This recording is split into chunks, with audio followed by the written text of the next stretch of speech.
Grupo Oro presentan.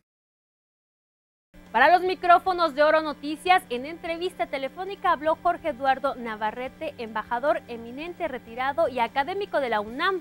Habló acerca de la renuncia de Carlos Pascual, embajador de Estados Unidos en México. Bueno, yo creo que las causas no hay que buscarlas, las causas del deterioro al que usted se refiere, sí, no hay que buscarlas en este caso en la Embajada de los Estados Unidos, sino en las oficinas de alto nivel del Gobierno de México, empezando por la Presidencia de la República y siguiendo por la Secretaría de Relaciones Exteriores. Lamentablemente hicieron imposible que este representante diplomático en particular continuara su trabajo.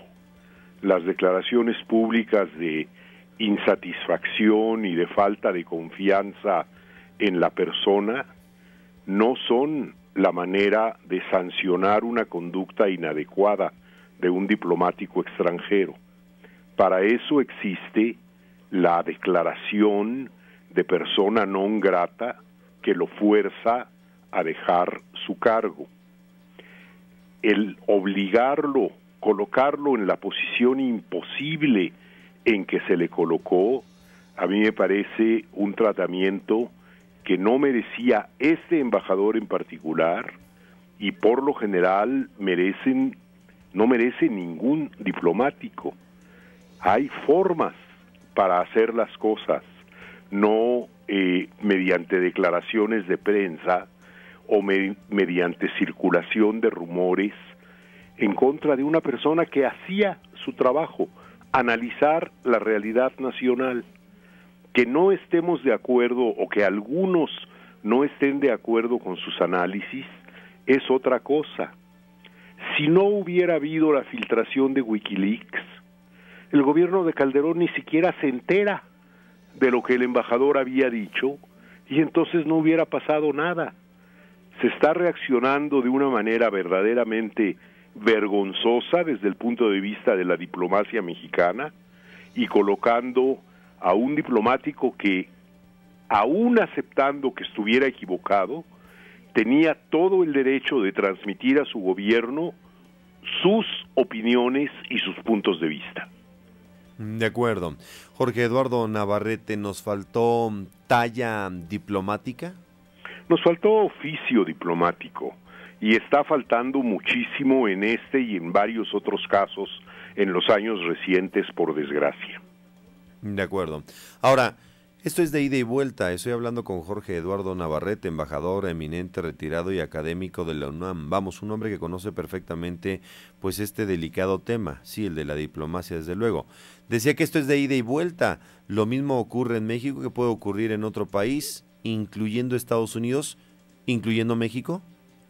Vea, los faux pas diplomáticos, los errores diplomáticos se cometen en todas partes, sí, digamos con diferente gravedad y con diferente frecuencia.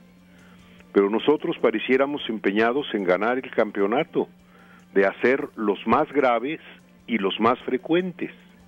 Entonces, pues así no se pueden llevar las cosas.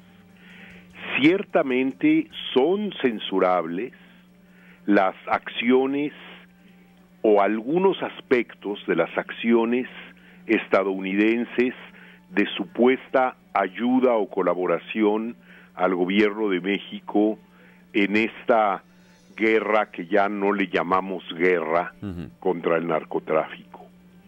Pero en el origen está la aceptación, la solicitud del gobierno de México. Vea usted el caso de los vuelos no tripulados de vigilancia.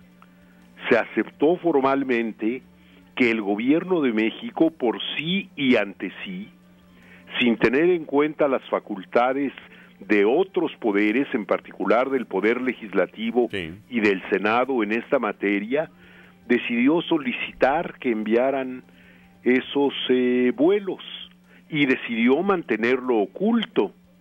Y no es sino cuando se hace público en el exterior, cuando se reconoce, no, no nos están imponiendo nada, nosotros lo pedimos. Eso es lo que hay que analizar. ¿Por qué se pide? ¿Por qué se reconoce la incapacidad de manejar las cosas con los recursos propios? Pareciera que sin la iniciativa Mérida, el crimen organizado ya hubiera tomado el poder en este país. En fin, un análisis interesante. Entonces, en conclusión, podemos decir que ha faltado capacidad para desarrollar esta, bueno, pues relación binacional que de por sí no es sencilla con los Estados Unidos, pero además pareciera que este tema de Rápido y Furioso fue más bien una coyuntura, fue más bien un pretexto.